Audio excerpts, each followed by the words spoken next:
दोस्तों, अगर आपने फ्री स्टडी मटेरियल डाउनलोड करने के लिए हमारे टेलीग्राम चैनल को अभी भी डाउनलोड नहीं किया है तो जल्दी से टारगेट स्टडी IQ चैनल को टेलीग्राम पर ज्वाइन करें, जिसका लिंक इस वीडियो के डिस्क्रिप्शन में मिल जाएगा। हज़ारों रुपए के PDF फाइल्स आपको वहां पर फ्री में मिल जाते हैं।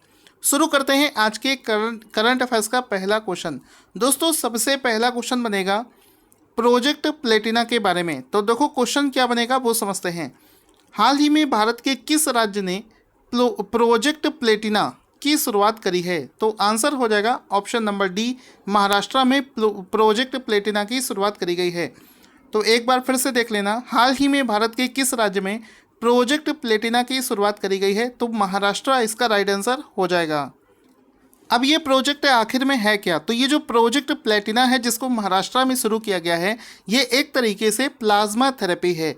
कोविड-19 के हल्के लक्षणों वाले जो मरीज हैं उनको प्लाज्मा थेरेपी के माध्यम से ठीक किया जा रहा है, और बहुत सारे मरीजों के जिनके पास में हल्के कोविड-19 के लक्षण थे उनको प्लाज्मा थेरेपी से ठीक किया जा चुका है। तो इसी को लेकर पूरे भारत का सबसे बड़ा, यानी पूरे भारत के साथ साथ में पूरे वर्ल्ड का सबसे बड़ा, देख सकते हैं इसमें लिखा भी है world's largest plasma therapy trial in Maharashtra. ठीक है, यानी कि पूरे वर्ल्ड का सबसे बड़ा प्लाज्मा थेरेपी जो है ये महाराष्ट्र में प्रोजेक्ट प्लेटिना के नाम से शुरू किया जा रहा है। अब यहाँ पर डिफरेंस क्या है? डिफरेंस ये है कि अभी तक प्लाज्मा थेरेपी का इस्तेमाल हल्के लक्षणों वाले कोविड-19 के मरीजों के लिए किया जा रहा था, लेकिन यहाँ पर थोड़े से ज़्यादा लक्षण जिसके हैं उसको भी, या फिर किसी में सीरियस केसेस भी हैं, तो ऐसे केसेस में भी प्लेटिना का इसके प्लाज्मा का इस्तेमाल करके इस प्रोजेक्ट के तहत उसका उपचार किया जाएगा। क्योंकि महाराष्ट्र में पूरे देश में सबसे ज़्यादा जो केसेस हैं वो पाए गए हैं, इस वजह से वहाँ पर मास लेवल पर अब प्लाज्मा थेरेपी का इस्तेमाल किया जाएगा। आगे चलते हैं, अगला क्वेश्चन क्या है? क्वेश्चन है कि पर्यटन मंत्रालय ने देखो अपना देश श्रृंखला के तहत किस शीर्षक से 39वां वेबिनार आयोजित किया है? आपको मैं बहुत पहले क्वेश्चन करवा चुका हूँ कि देखो अपना देश नाम से एक सीरीज की स्टार्टिंग हुई है जिसमें कि अपने देश की अलग अलग चीज़ों को दिखाया जाता है। इसको पर्यटन मंत्रालय ने शुरू किया था, उसी को लेकर 39वां जो वेबिनार है इसका जो शीर्षक है वो है unlocking travel and tourism safety and responsibility during कोविड-19। ठीक है, तो ये इसका सब्जेक्ट है, शीर्षक है, इसी के तहत ही इसका 39वां वेबिनार ऑर्गेनाइज किया गया है। तो ऑप्शन नंबर सी यहाँ पर राइट आंसर हो जाएगा, जिसके रिगार्डिंग आप एक फ़ोटो देख सकते हैं जिसमें कि देखेंगे मिनिस्ट्री ऑफ टूरिज्म प्रेजेंट देखो अपना देश एक वेबिनार है ये, जिसमें लिखा है कि unlocking travel and tourism safety and responsibility during Covid a health care perspective. ये इसका जो है इस बार का शीर्षक हो जाएगा जिससे इसको शुरू किया जा रहा है।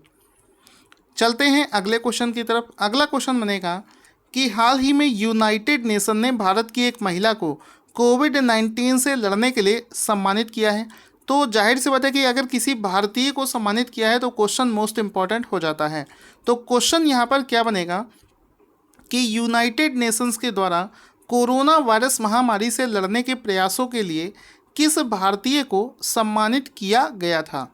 तो आंसर हो जाएगा हाल ही में के शैलजा को हाल ही में यूनाइटेड नेशन की तरफ से कोरोना वायरस महामारी से लड़ने के लिए उनके प्रयासों को देखते हुए सम्मानित किया गया है। तो ऑप्शन नंबर डी यहाँ पर सही हो जाएगा। अब इसका एक फ़ोटो देख लेंगे, इसमें देखो लिखा है के शैलजा जी का फ़ोटो लगा हुआ है और लिखा है UN honours Kerala health minister. तो सर आपके मन में सवाल आएगा, सर यहाँ पर तो लिखा है केरला का हेल्थ मिनिस्टर, बिल्कुल सही लिखा है। ये जो के शैलजा जी हैं ये इस समय केरला की हेल्थ मिनिस्टर भी हैं। तो ये सारी चीज़ों को मैं नोट्स में लिख देता हूँ सो दैट आप बाद में रिवीजन करो तो इसको भी रिवाइज कर पाओ। साथ ही साथ मैं आपको बता दूं, अगर आपको याद होगा कि भारत में कोविड-19 का सबसे पहला केस केरल में मिला था और बहुत तेज़ी से वहां पर केसेस बढ़े थे। तो उस केस में के शैलजा जी ने इस चीज़ को एक्सेप्ट करते हुए बहुत अच्छे से काम किया था और बेसिकली उन्होंने राज्य में मृत्यु दर पर जो है नियंत्रण करने के प्रयास किए थे। साथ ही साथ में बहुत सारे ऐसे प्रयास किए थे, सबसे पहले आकर उन्होंने ही कोरोना के लिए जो गाइडलाइंस होती हैं उसको राज्य में बताया था। तो उनके इन प्रयासों को देखते हुए, चूँकि वो सबसे पहले उन्होंने सारे काम किए हैं और बहुत बोल्डली और अच्छे से कर कर दिखाया है, इस वजह से यूनाइटेड नेशन ने उनको हाल ही में सम्मानित किया है।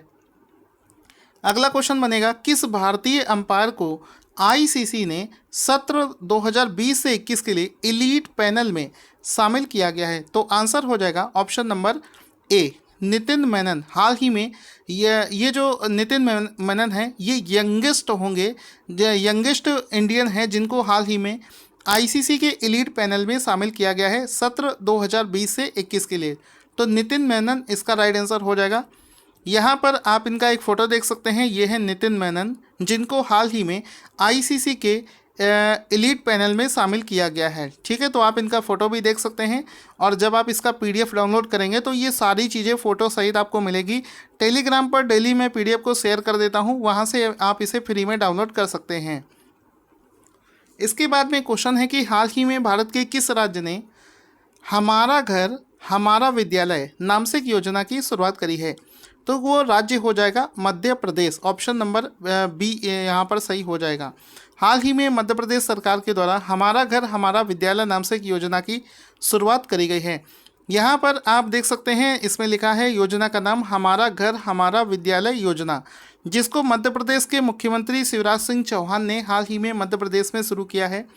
अब इस योजना में क्या होगा? इस योजना में ये होगा कि अभी तक वो सभी योजनाएं तो शुरू करी जा चुकी हैं जिसके तहत स्टूडेंट को घर पर ही ऑनलाइन माध्यम से एजुकेशन प्रोवाइड कराई जा रही है।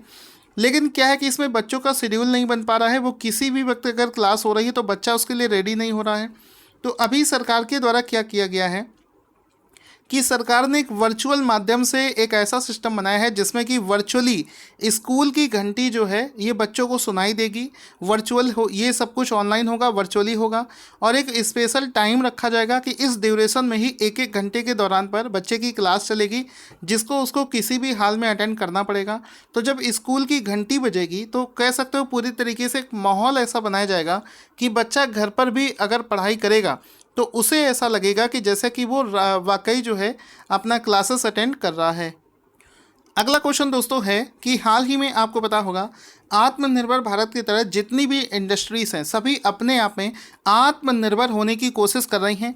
इसमें लिखा है किस संस्था ने हाल ही में स्वावलंबन क्राइसिस रिस्पॉन्सिव फंड, ठीक है, की शुरुआत करी है? तो आंसर हो जाएगा हाल ही में सिडबी के द्वारा एक फ़ंड की शुरुआत करी गई है जो कि आत्मनिर्भर के क्षेत्र में लोगों के लिए ऑर्गेनाइजेशंस के लिए बनाया गया है।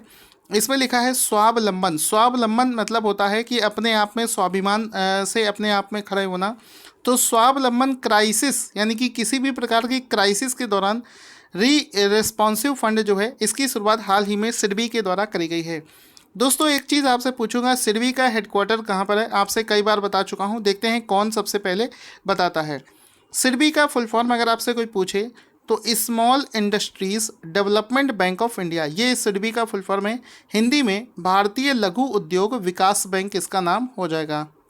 अगला क्वेश्चन है राष्ट्रीय चिकित्सक दिवस नेशनल डॉक्टर्स डे प्रत्येक वर्ष किस दिन मनाया जाता है? तो आंसर हो जाएगा 1 जुलाई को। Option number B will be the right answer कि हाल ही में 1 जुलाई को नेशनल डॉक्टर्स डे मनाया गया है। तो ऑप्शन नंबर बी यहाँ पर सही हो जाएगा।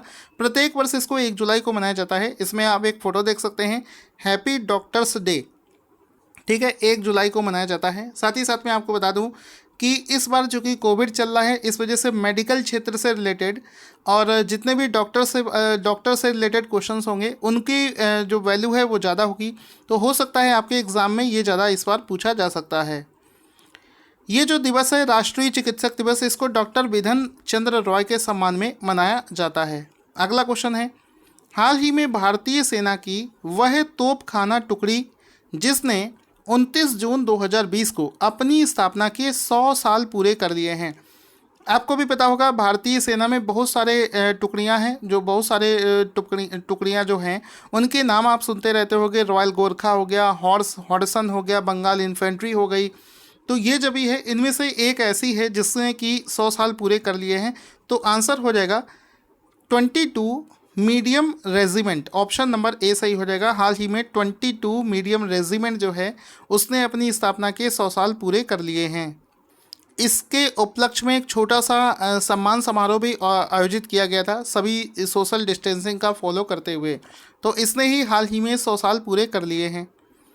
अगला क्वेश्चन है कि घर बैठे खेती और बैंकिंग से जुड़ी सुविधाएं प्रदान करने के लिए किस बैंक ने ई किसान धन मोबाइल एप्लीकेशन को लॉन्च कर दिया है? तो आंसर हो जाएगा हाल ही में HDFC बैंक ने किसानों की मदद के लिए एक ऐप लॉन्च करी है जिसका नाम है ई किसान धन योजना धन ऐप। इस ऐप में क्या होगा, इस ऐप के माध्यम से किसानों को घर बैठे ही बैंकिंग और खेती से संबंधित जितनी भी सुविधाएं हैं वो प्रदान करी जाएंगी। तो HDFC बैंक के द्वारा हाल ही में इस ऐप को लॉन्च किया गया है। फोटो भी आपको दिखाऊंगा, इसमें आप देख सकते हो HDFC बैंक का लोगो और यहाँ पर लिखा है ई किसान धन ऐप लॉन्च। ठीक है, तो उसी के माध्यम से इसकी शुरुआत करी गई है। अगला क्वेश्चन बनता है कि हाल ही में भारत के बच्चों की कला की पुस्तक जिसने IPPY पुरस्कार 2020 में इंटरएक्टिव चिल्ड्रन बुक श्रेणी में कांस्य पदक जीता है। तो दोस्तों आर्ट की एक बुक है जिसका नाम है आर्ट इज़ अ वर्ब। इसी पुस्तक ने हाल ही में IPPY पुस्तक 2020 में इंटरैक्टिव चिल्ड्रन बुक जो है वो श्रेणी में कांस्य पदक जीत लिया है। तो ऑप्शन नंबर ए सही हो जाएगा। आप इसका फोटो भी देख सकते हैं, आर्ट इज़ अ वर्ब। ये वो पुस्तक है जिसको हाल ही में इस सम्मान से सम्मानित किया गया है। दोस्तों जितनी शिद्दत से मैंने आपको ये करंट अफेयर्स पढ़ाया है उतनी ही शिद्दत के साथ में मैं आपसे आशा करता हूँ कि आप इस वीडियो को लाइक करेंगे, शेयर करेंगे, क्योंकि हमने अपनी पूरी कोशिश से इस वीडियो को बनाया है। आप भी कोशिश करिए कि इसको भी ज़्यादा से ज़्यादा फैला दें। दूसरे पर भरोसा मत करिए, आप करेंगे तो सब करेंगे। शुरू करते हैं आज के करंट अफेयर्स का रिवीजन। अब देखते हैं आपको कितने क्वेश्चंस याद हुए हैं। एक एक क्वेश्चन आपसे पूछता जाऊंगा और आप कमेंट बॉक्स में उसका आंसर लिखते हुए जाना। सारे क्वेश्चंस का आंसर एक साथ मत लिखना, एक एक क्वेश्चन लिखकर भेजते जाना। देखो सबसे पहला क्वेश्चन देखो याद है कि नहीं, भारत के किस राज्य ने प्रोजेक्ट प्लेटिना की शुरुआत करी है? और इसके बारे में भी मैंने आपको डिटेल में समझा दिया है। तो जल्दी से I am waiting for the answer. So right answer क्या हो जाएगा? हाल ही में महाराष्ट्र सरकार के द्वारा इस प्रोग्राम को लॉन्च किया गया था जिसमें कि प्लाज्मा थेरेपी से रोगियों का इलाज किया जाएगा। इसके बाद में है हाल ही में देखो अपना देश सीरीज़ के दौरान 29वें वेबिनार का शीर्षक क्या है? हालांकि शीर्षक इसका बड़ा है, आई होप आपको नहीं याद हो पाया होगा, लेकिन मैं आपको इसका आंसर बता देता हूँ। ऑप्शन आने पर ज़रूर बता लेना। Unlocking travel and tourism safety and responsibility during COVID. हाल ही में यूनाइटेड नेशन ने किस भारतीय महिला को कोविड से फाइट करने के लिए सम्मानित किया है? तो केरला की जो हेल्थ मिनिस्टर हैं के शैलजा, उनको हाल ही में सम्मानित किया गया है। आई होप आपका आंसर सही होगा।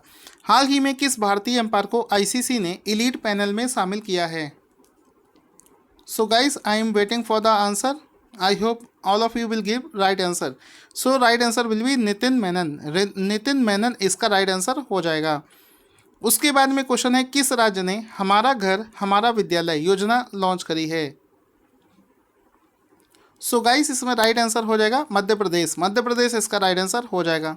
हाल ही में किस इंस्टीट्यूशन ने स्वावलंबन क्राइसिस रिस्पॉन्सिव फंड की शुरुआत करी है? सो गाइस आंसर हो जाएगा सिडबी ने हाल ही में इसको शुरू किया है। उसके बाद में क्वेश्चन है कि नेशनल डॉक्टर्स डे किस दिन मनाया जाता है? तो प्रत्येक वर्ष 1 जुलाई को नेशनल डॉक्टर्स डे मनाया जाता है। वह सेना की कौन सी टुकड़ी है जिसने 29 जून 2020 को अपनी स्थापना के 100 साल पूरे कर लिए हैं? तो राइट आंसर हो जाएगा 22 मीडियम रेजिमेंट। अगला प्रश्न है कि घर बैठे किसानों को बैंकिंग और खेती की सुविधा प्रदान करने के लिए किस बैंक ने ई किसान धन ऐप को लॉन्च किया है? So guys right answer will be HDFC bank को हाल ही में उसने इस ऐप को लॉन्च किया है। हाल ही में IPPY पुरस्कार 2020 में इंटरैक्टिव चिल्ड्रन बुक की श्रेणी में कांस्य पदक किसने जीता है? So guys right answer will be ये जीता है आर्ट इज़ अ वेब नाम की एक पुस्तक ने। आई होप आपको वीडियो में बहुत एंजॉय किया होगा। इस वीडियो को ज़्यादा से ज़्यादा शेयर करके अपना प्यार दिखाना ना भूलें।